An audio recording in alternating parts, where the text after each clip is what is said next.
Olá, meus queridos, tudo bem? Como é que vai vocês? Pastor Brandão, para mais um final de semana de estudo bíblico. Como vocês sabem, nós estamos falando sobre os dons do Espírito Santo e anteriormente nós falamos sobre os dons de ministérios, lembra?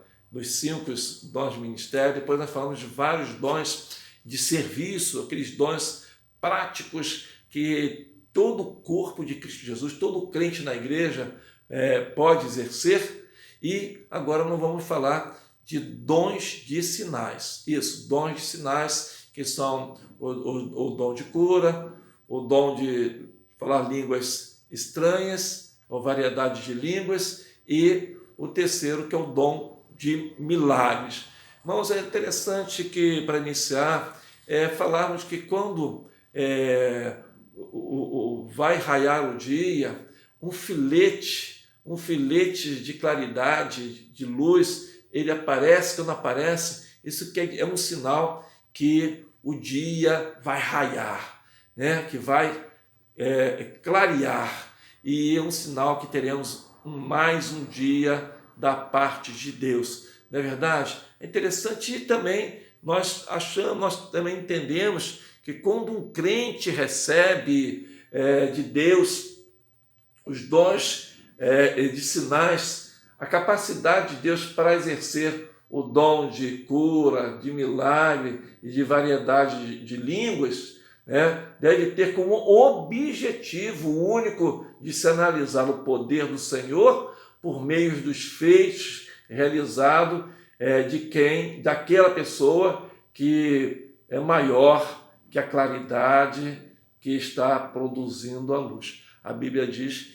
que Deus é a própria luz. Amém? Então, queremos falar de 3 dons espirituais que apontam os sinais da grandeza de Deus em sua igreja. O apóstolo Paulo, ele vai falar para nós acerca de nós termos cuidados para esses dons, que são dons interessantes, visíveis e sobrenaturais. E quando ocorre, nós temos que entender que Deus que é o merecedor da grandeza, de exaltação, né? E a igreja, ela se serve para a sua edificação. O apóstolo Paulo, então, ele vai falar em 1 Coríntios 13, 1 e 2, que vai falar assim: ainda que eu fale a língua dos homens e dos anjos, e eu não tiver amor, seria como bronze que soa ou como símbolo que retine. Ainda que eu tenha o dom de profetizar e conheça todos os mistérios e toda a ciência, e se não tiver amor, nada seria. Então o apóstolo Paulo dá um toque assim: olha, menos, olha, calma.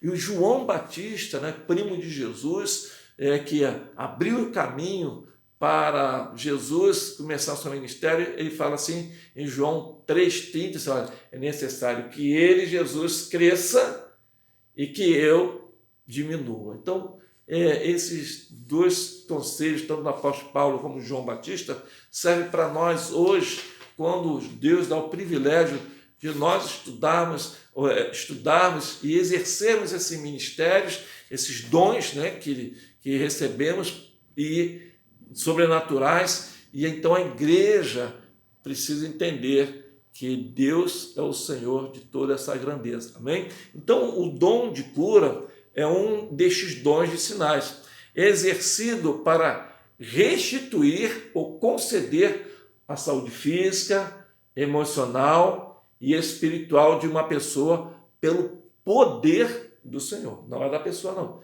é do Senhor. Então, existe para exaltar a grandeza de Deus, é uma prova bíblica desta graça. Uma prova bíblica desta graça aconteceu ali com o rei Ezequias. Isaías 38 vai falar daquela experiência do rei Ezequias, que foi acometido de uma doença, de uma enfermidade grave, de morte. Então ele orou, ele pediu ao Senhor, e Deus concedeu ao rei Ezequias ali mais 15 anos de vida. Então, esse é um sinal desse ministério de cura. O apóstolo Paulo, ele ensina em 1 Coríntios 12, 9, ele vai falar assim que a outro, no mesmo Espírito, Deus deu o dom de cura. O que está querendo falar isso, apóstolo Paulo, para a igreja? A igreja precisa entender que é Deus que concede o dom de cura e quem recebe precisa possuir o discernimento do Senhor, que o mérito maravilhoso deve ser exclusivamente de Deus, o nosso Deus. Amém? Você entende que Deus, ele é aquele que precisa ser exaltado, glorificado, por nos conceder esse privilégio de nós trabalharmos a favor do reino de Deus, exercitando esses dons de sinais. Depois nós vamos falar de um outro dom de sinais, que é o dom de variedade de línguas. Isso mesmo, né? O apóstolo Paulo ele vai falar em 1 Coríntios 12, 10, ele vai falar assim, há outros operações de milagres, e a outro profecia, discernimento do Espírito, a um variedade de línguas, e a outros capacidade para interpretá-las. Então, uma capacidade especial concedida por Deus para falar uma língua diferente do habitual. É isso? No Novo Testamento, ensina a existência de duas práticas deste dom. É isso? Nós vamos ali, então, ver no Novo Testamento dois momentos que vai falar distintos acerca deste dom de variedade de línguas. O primeiro vai acontecer em Atos dos Apóstolos, ali no capítulo 2, né, de 5 a 13, lá no início da igreja, né, no dia do Pentecostes, onde os crentes se expressaram em outras línguas, que eram idiomas falados por povos que estavam em Jerusalém para a festa dos judeus, que era a festa de Pentecostes, não é verdade? E o segundo momento está ali na cidade de Corinto. Vemos então os crentes com este dom falavam línguas estranhas que não eram conhecidas por nenhuma tribo de Israel ou por qualquer povo da terra. Daí o apóstolo Paulo acrescenta a este dom de variedade de língua o dom de capacidade para interpretá-la. Isso está lá em 1 Coríntios 12, 10, verso C. E que o mesmo apóstolo diz que é menor que todos os outros dons e que contribui apenas para a edificação da igreja. Você vai ler isso lá em 1 Coríntios 12, 28 e 1 Coríntios 14, verso 27. Então vemos neste sinal, o sinal de variação de línguas, como destaque, como um sinal de derramamento do Espírito Santo para todos os crentes no período da graça, da inauguração da graça de Deus, né?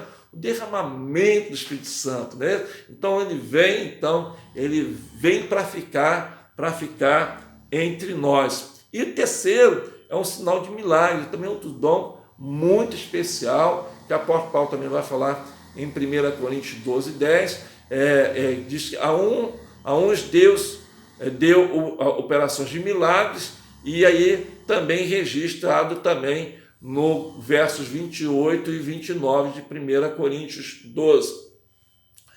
Então, o dom de milagres é um dom com uma capacidade especial dada pelo Espírito Santo para realizar feitos sobrenaturais. Irmãos, é maravilhoso. Uma igreja está em santidade, uma igreja está buscando a Deus, e as pessoas desejadas, pessoas de fé, com o dom da fé, ali se deixa ser usado por Deus para a grandeza, a manifestação de Deus no meio de nós. Estudando as Escrituras Sagradas, observamos várias oportunidades, crentes com uma profunda fé e submissão ao Senhor, que foram instrumentos para a realização de milagres. Lembra de Moisés? Moisés, ali em Êxodo 14, verso 15 e 16, Moisés, então, ele toca com a vara no mar, e o mar vermelho se abre. Então, é uma demonstração de milagres que Deus fez. O segundo, lembra do profeta Elias, lá em 1 Reis 18, 45, quando Elias, então, ele ora para cair chuva do céu após longo período de seca. Olha, também é tremendo, não é isso? E depois lembra de Josué, que orou para que o sol parasse, e o sol parou, Deus parou o sol. Então Josué 10:13 vai falar também uma expressão de milagre.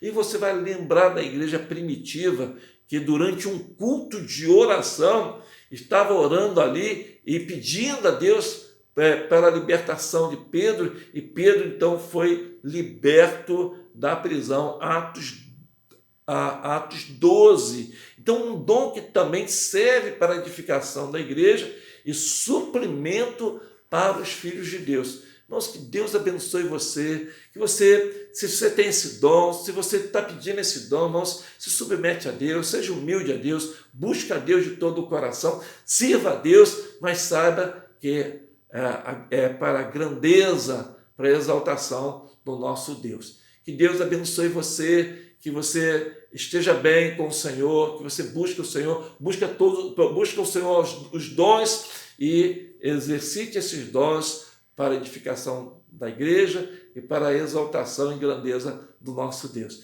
Que Deus abençoe você. Até a próxima semana, se Deus quiser.